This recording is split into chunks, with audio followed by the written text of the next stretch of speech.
Steve Englehart é um roteirista superestimado com histórias irregulares que deu muito certo no Batman. Sua fase, apesar de curta, produziu algumas das melhores histórias do personagem. O mesmo vale para o artista Marshall Rogers, que trabalhou pouco para as grandes, mas teve seu auge no Morcego e no Doutor Estranho, ainda mais com a arte final de Terry Austin, que sempre melhora tudo que toca. Se você está acostumado com o Batman do preparo, histórias antigas sempre vão gerar estranhamento, seja pela narrativa mais arrastada, seja pela caracterização do personagem ou pelas tramas extremamente simples e pouco críveis de determinadas épocas. Ainda que datado, afinal, estamos falando de uma história dos peixes do Coringa que foi dividida entre Detective Comics 465 e 476, não só parece bem atual, como é melhor do que muita coisa publicada hoje. Muitos chamam essa fase de o Batman definitivo, e talvez seja. Esse Batman era algo que adultos poderiam gostar. Tinha esse climão meio pulp, a subtrama do Hugo Strange e do Rupert Thorne, o terceiro cara de barro e sua origem trágica, além da platinada Silver St. Cloud, a única mulher que até então havia sido inteligente o bastante para descobrir a identidade secreta do morcego. Como isso aconteceu na edição anterior, durante o confronto com o pistoleiro, nosso herói resolve ter com a moça para entender melhor a situação e descobrir como deverá se comportar a partir dali.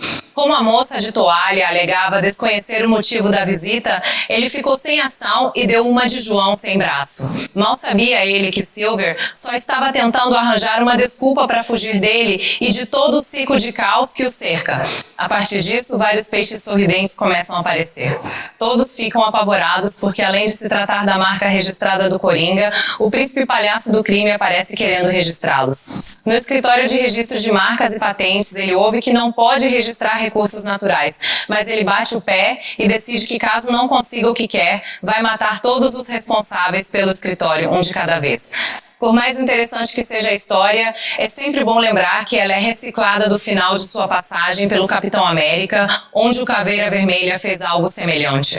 A questão dos peixes é uma novidade. O Coringa é um personagem diferente, mas a estrutura de evitar as mortes é a mesma. A história, inclusive, usa a ideia do veneno composto que foi usada no Batman de 1989. Um produto sozinho, tudo bem, mas se adicionarmos outro, teremos o veneno.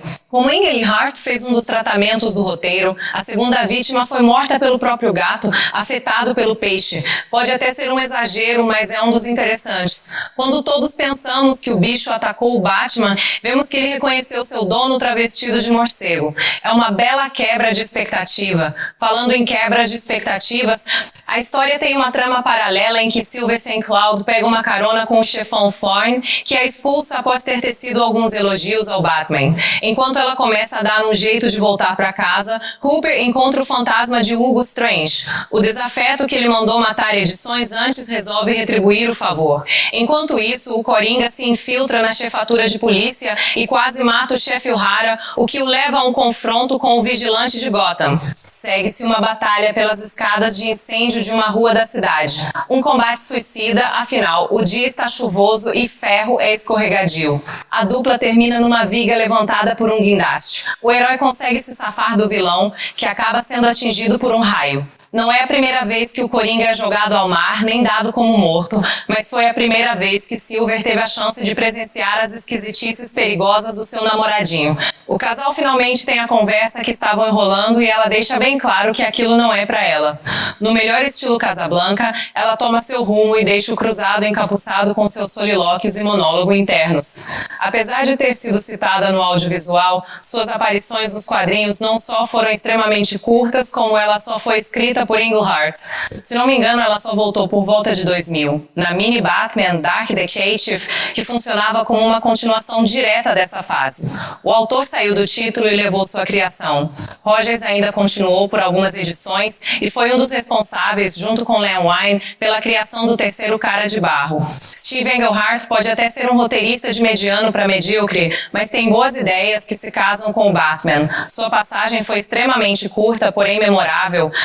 Seus personagens, principalmente o Coringa, eram extremamente realistas e críveis, e as tramas, apesar de ter os exageros normais das histórias de super-heróis, eram bem pé no chão. E Rupert Thorne durou bastante tempo. Ele foi o Falcone dos anos 1970 e 1980. Sempre recorriam a ele quando queriam histórias de máfia mais policialescas. Vocês gostam de Batman na série animada? Tem um episódio dos Peixes do Coringa. Bem, por hoje é só. Gostaram? Comenta aí que a gente adora uma fofoquinha. Até a próxima, se não for antes. Chegou a hora de passar o chapéu. Gostou? Curta, comente e compartilhe. Não gostou? Indique para os seus inimigos só de sacanagem. Por hoje é só. Até a próxima, se não for antes.